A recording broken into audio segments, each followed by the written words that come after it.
చెప్పండి, ఏమైంది మీ బాబుకి? మా వాడికి చదివింది అది గుర్తుండేది లేదు సార్. ఆ? చదివింది ఏది గుర్తుండేది లేదు.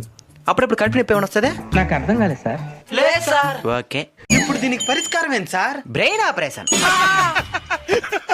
ఎట్ట చేస్తారు సార్ బ్రెయిన్ ఆపరేషన్? ఒక సుత్తి ఎత్తుకుంటాం అనమాట, అట్నే తడితే టాపి మరగలేస్తుంది. అట్నే తెల్లగా కనబడుతుంటది మెదడు. దాంట్లో టెక్స్ట్ బుక్లు పెట్టుకుంటే ఏమంటే అంతే, మళ్ళీ మర్చిపోరు. అడిగారు అవుద్దని అన్నిసార్లు అడిగారు, ఎక్కడికి వెళ్తున్నావు అని. అయితే అన్ని బుక్కులు తెచ్చేస్తాం సార్. కుట్టే కావాలా? అన్ని బుక్కులు తెస్తేనే కదా మళ్ళీ ఎగ్జామ్ ఇంకేదైనా వచ్చేసినట్టే. ఎంత అవుతుంది సార్ ఆపరేషన్ కి? సుత్తి ఒక 100 రూపాయలు, 10 రూపాయలకి సూదే, 40 రూపాయలకి దారం, 150 సరిపోతుంది. Thank you sir. Thank you. Operation చేయాలంటే లక్షల్లో అవుతుంది, వీడే 150 రూపాయలు అంటున్నాడు. అరే పోతాడా, మళ్ళీ పెంచే పోతాడా? అసలు నేను ఎందుకు ఆపరేషన్ చేసుకోవాలి? నీకు చదివింది అది గుర్తుండేది లేదు కదా.